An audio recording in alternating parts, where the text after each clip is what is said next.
Assalamualaikum warahmatullahi wabarakatuh. Sahabat beriman, dalam kajiannya Ustadz Adi Hidayat ditanya oleh jamaah tentang meminta air doa kepada kiai. Memang salah satu kebiasaan umat Islam di tanah air adalah meminta air doa kepada kiai atau ulama dengan tujuan yang beragam. Bagaimana hukumnya berdasarkan syariat Islam? Tergantung, kata Ustadz Adi Hidayat. Menurut Ustadz Adi, jika seseorang meminta didoakan oleh kiai atau ulama, tabaruk dengan doa itu, berwasilah agar didoakan kepada Allah, maka diperbolehkan, meski sebenarnya, setiap orang bisa berdoa sendiri. Dilansir dari laman YouTube Ustadz Adi Hidayat Official, bahkan di zaman Nabi Muhammad beliau dan para sahabat saling mendoakan. Contohnya ketika Nabi pernah minta dibacakan Al-Quran oleh Abdullah bin Mas'ud, begitu juga para sahabat. Mereka saling mendoakan, bertemu saling mendoakan, itu hal yang biasa. Dan boleh Anda bertemu ulama lalu minta doa. Dulu kami begitu, bertemu ulama lalu minta doa. Sekarang berbeda, bertemu ulama minta foto, ujar Ustadz Adi Hidayat. Ustadz Adi menjelaskan, dalil yang membolehkan hal tersebut ada pada Quran Surat Al-Maidah ayat 35, yang artinya, "Hai orang-orang yang beriman, bertakwalah kepada Allah dan carilah wasilah, jalan yang mendekatkan diri kepadanya, dan berjihadlah pada jalannya, supaya kamu mendapat keberuntungan." Kisah yang paling tepat untuk menjawab persoalan ini, sambung Ustadz Adi, adalah sebuah riwayat tentang Al-Fatihah. Dalam sebuah hadits dari Abu Sa'id Al-Khudri, bahwa ada sekelompok sahabat Rasulullah dahulu berada dalam safar, perjalanan jauh. Lalu melewati suatu kampung Arab, kala itu, mereka meminta untuk dijamu, namun penduduk kampung tersebut enggan untuk menjamu.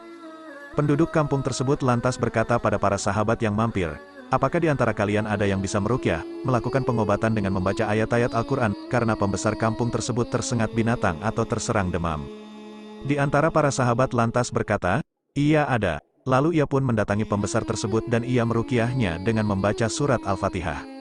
Akhirnya, pembesar tersebut sembuh, lalu yang membacakan ruqyah tadi diberikan seekor kambing.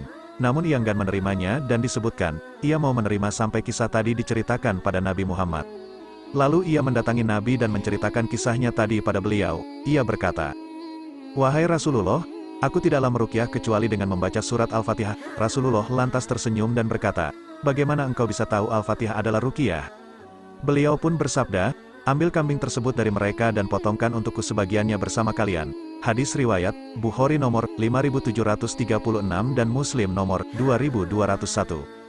Ustadz Adi menjelaskan, hadits tadi merupakan dalil bolehnya meminta doa kepada orang saleh, kiai, atau ulama. Tapi syaratnya, seseorang harus berdoa terlebih dahulu kepada Allah.